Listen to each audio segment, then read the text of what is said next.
Australia adalah rumah bagi kawanan unta liar terbesar di dunia. Pada tahun 2020, populasi unta sudah mencapai 3 juta ekor.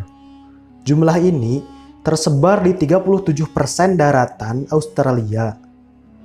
Pemerintah Australia sendiri telah menyatakan bahwa unta-unta tersebut adalah hama. Unta umumnya ditemukan di Afrika Utara, Timur Tengah, dan Asia Tengah. Pertanyaannya adalah, bagaimana unta bisa mencapai ke benua Australia dan untuk apa gunanya? Pada Oktober 1840, untuk pertama kalinya, unta berpunduk satu didatangkan dari Kepulauan Canary yang terletak di Samudra Atlantik. Namun, hanya satu dari mereka yang bertahan hidup setelah perjalanan laut yang sangat panjang. Pada Desember 1840, sepasang unta jantan dan betina kembali didatangkan ke Australia. Tak begitu banyak catatan sejarah yang ditemukan. Namun, setelah itu, unta banyak didatangkan ke Australia melalui laut dari berbagai negara. Selama beberapa dekade setelahnya, unta menjadi aset yang sangat berharga bagi para penguasa kolonial di Australia. Sehingga, pada tahun 1907, pemerintah kolonial Inggris telah mengimpor hampir 20.000 unta ke Australia. Sebagian besar didatangkan dari Afghanistan, India, Pakistan, dan kawasan Arab. Tak hanya mengimpor unta, pemerintah Inggris juga mendatangkan pawangnya. Selang beberapa tahun kemudian, unta memainkan peran penting dalam pengembangan Australia dan juga mulai menyatu dengan suku aborigin. Memulai perdagangan dengan membawa barang-barang seperti teh dan tembakau ke kawasan-kawasan pedalaman benua tersebut. Para pawang unta tersebut bertugas untuk merawat unta-unta mereka, membawa peralatan dan perbekalan serta cadangan air saat perjalanan, mengangkut barang dan benang wol dengan unta adalah mata pencaharian yang sangat menguntungkan bagi mereka. Ketika pengetahuan mereka tentang pedalaman dan ekonomi Australia meningkat, para pawang unta memulai bisnisnya sendiri, mengimpor dan menjalankan camel train atau rangkaian unta berjalan bersama yang mengangkut penumpang dan barang dari satu titik ke titik lain. Pada awal abad ke-20, Australia membuat kebijakan pengenalan Undang-Undang Pembatasan Imigrasi 1901, yaitu mempersulit penunggang unta untuk memasuki Australia dan membuat unta-unta tak lagi dijaga sebagaimana mestinya.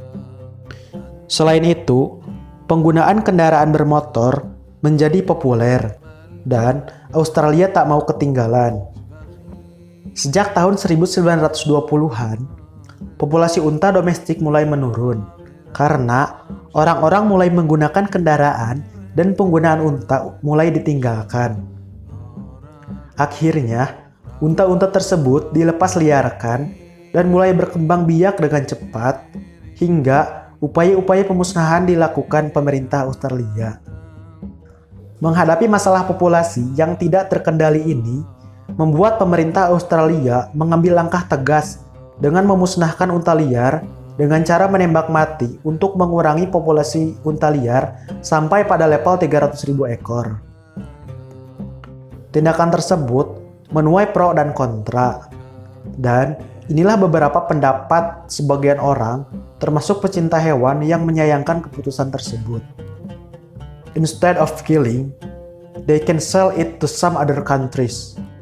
Killing animals is really, really bad. Who has given rights to humans to kill any living being? Humans are also massively populated. Tapi, apakah benar unta-unta yang berkeliaran tersebut tidak bersalah? Atau dalam artian akan menyebabkan masalah? Mengapa mereka harus dibantai? Nah, apakah kalian tahu unta-unta tersebut dapat menghasilkan 1 ton metana sepanjang tahun yang semakin menambah jumlah gas rumah kaca di atmosfer bumi.